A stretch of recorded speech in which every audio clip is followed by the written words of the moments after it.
kampą.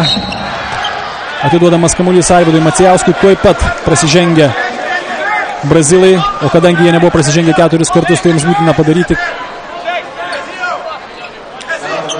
kad būtų palankesnės sąlygos, jeigu reikėtų mesti baudos metimus ir provokuoti lietuvius tai daryti. Dar sykį kamuolys grąžinamas į aikštę iš už šoninės linijos, net nepradėjus eiti laikui. Barbosa prasižengia prieš Giedrių Gustą ir Giedrius Gustas jau eina mesti baudos metimų. Kągi, galima sakyti, kad tai buvo taktiška ir protinga pražanga. Barbosai tai yra 4. Giedrius Gustas stoja prie metimų linijos, baudos metimų linijos. O Darijušas Lavrinovičius šiuo metu keičiamas į Robertą Jevtoką. Robertas Jevtokas įleidžiamas kaip žmogus, kuris turbūt patikimiau galėtų apsiginti atakoje, kuri lauks mūsų. Giedrius Gustas neturi galimybės išmesti kamuolio, kad tik tai neišderintų mūsų krepšininko.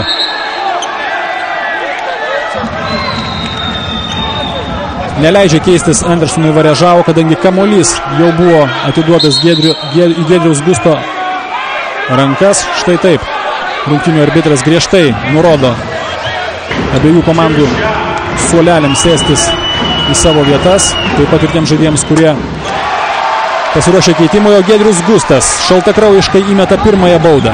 Na kągi, atsimename Giedriaus Gusto metimus žaidžiant už Žalgirį, kai jie buvo netaiklus.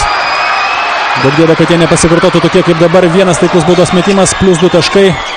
Ir Nezinio su kamuoliu vėl veržiasi po krepšiu. Tiago Spliteris jį gauna iš Nezinio. Nepataiko iš palankios padėties.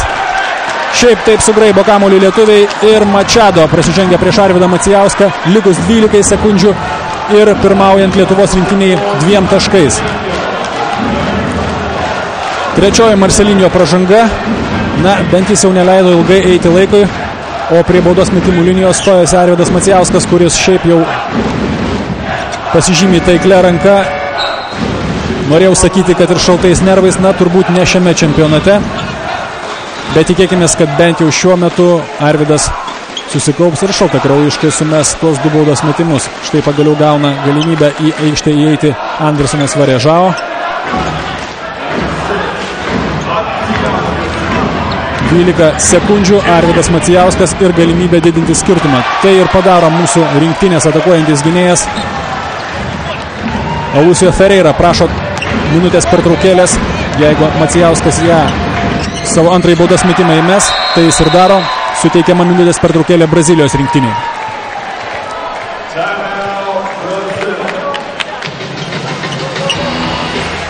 (78, 74). Lieka 12 sekundžių ir Brazilijos rinktinės trenerių štabas rengia paskutinę ataką.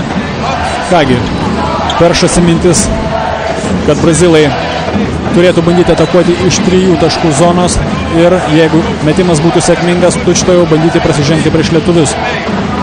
Kitu atveju gali būti sprendimas ir bandyti užpult pelnant 2 taškus ir vėl daryti pražangą. Čia jau Alucijo Garcijos prioritetai, kokį kelią jisai pasirinks, nes jeigu mūsiškiai mestų tik tai 2 taškus, tiksliau brazilai mestų 2 taškus, tai tuomet klausimas, prieš ką turėtų pražangą daryti brazilai.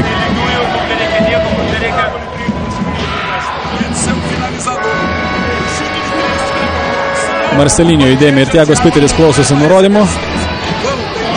Na, vis tik turbūt labiau reikėtų saugotis tolimo metimo, jo labiau, kad vėlgi Brazilija pradės ataką nuo vidurio linijos. Taigi ne nuo savo krepšio, o aikštės vidurio organizuos ataką mūsų varžovai. 78-74.